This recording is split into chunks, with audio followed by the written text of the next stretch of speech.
An balima Shark Pro TV lagɛbaga bɛɛ lajɛlen Mali kɔnɔ ani Mali kɔ kan, aw minnu bɛ k'an lagɛ farafinna ani farajɛla, an bɛ foli kɔrɔba ka ɲɛsin aw bɛɛ lajɛlen ma dante foli min na. An b'a fɔ aw bisimila aw ka bamanankan kunnafoni a kɛnɛ kan.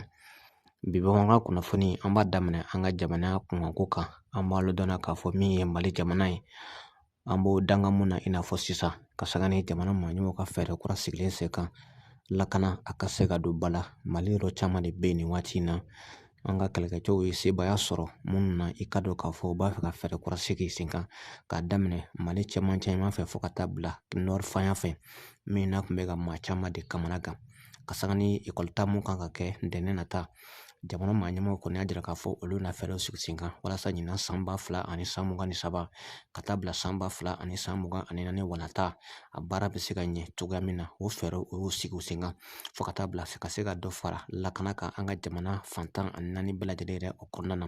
An b'a jira aw la k'a fɔ k'a bɛ san 3 san 4 bɔɲɔgɔn bɔ min yɔrɔ caman de bɛ yen minnu ekɔliso olu datugulen bɛ. Jamana maaɲɛmaw kɔni y'a jira k'a fɔ olu na fɛɛrɛ sigi sen kan walasa ka se ka yɔrɔ caman k'olu dayɛlɛ walasa kalan a bɛ se ka kɛ ɲuman kɔnɔ fo ka taa bila kalandenw olu hakili bɛ se ka sigi cogoya min na. An b'a jira aw la k'a fɔ nin dɔgɔ furancɛ in kɔnɔna na min ye Mali kɛlɛkɛcɛw olu kɔni ye sebaaya kɔni sɔrɔ ka se ka maa caman k'olu da i ka dɔn k'a fɔ k'olu si latunu n'o ye maa jugu ye minnu bɛ ka kangari min ye minnu bɛ ka kangari gosi ka di Mali kɛlɛkɛcɛw ma. Mali kɛlɛkɛcɛw kɔni sera ka solution kɔni sɔrɔ olu la ka se ka yɔrɔ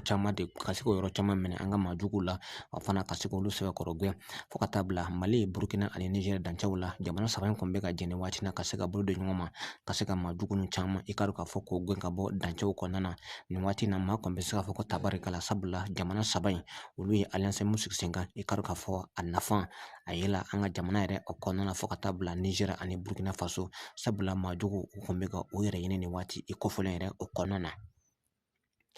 Ka sanga ni an ka jamana kunnafoni nasira kan an b'a jira aw la k'a fɔ Mawuludu san 2023 min ye ka dɔn k'a fɔ a ɲɛnajɛw a daminɛna hɛrɛ kɔnɔna an ka jamana yɛrɛ o kɔnɔna na ka sanga ni Mali Haut Conseil islamique maaɲɛma n'o ye a Seydi Sherif Usumani Madani Hayidara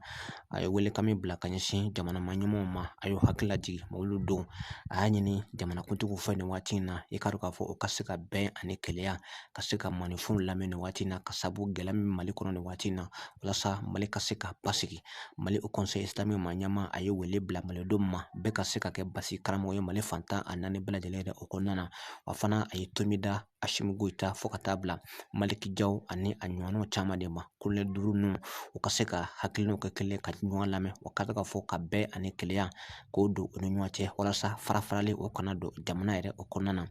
Haut Conseil islamique maaɲɛma y'a jira k'a fɔ Mali kɔnɔ nin waati in na an mako bɛ bɛn ani keleya la wa fana malidenw u ka se ka kɛ basigi karamɔgɔ ye kɛrɛnkɛrɛnnenya Mali karamɔgɔw bɛɛ ka kɛ basigi karamɔgɔ ye walasa bɛn ni lafiya a ka se ka don an ka jamana yɛrɛ o kɔnɔna na. Modibo Keyita JDCM PDG a ye dɛmɛ caman ni k'o ta ka ɲɛsin a Seydi Sherif Usumani Madani Hayidara ma ka sanga ni a ka Mawuludu yɛrɛ o kɔnɔna na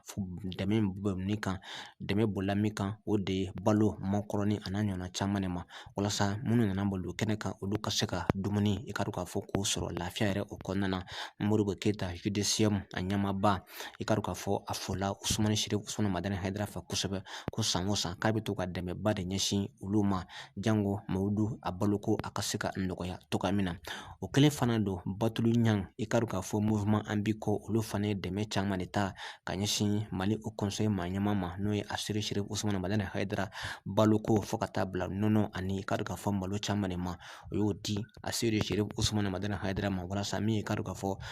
minnu nana Mawuludu yɛrɛ kɛnɛ kan min ye balo ɲumanko ɲuman olu ka se ka o sɔrɔ cogoya min na o fana min i ka dɔn k'a fɔ kɔngɔ o kana Mawuludukɛlaw o minɛ an ka jamana yɛrɛ o kɔnɔna na.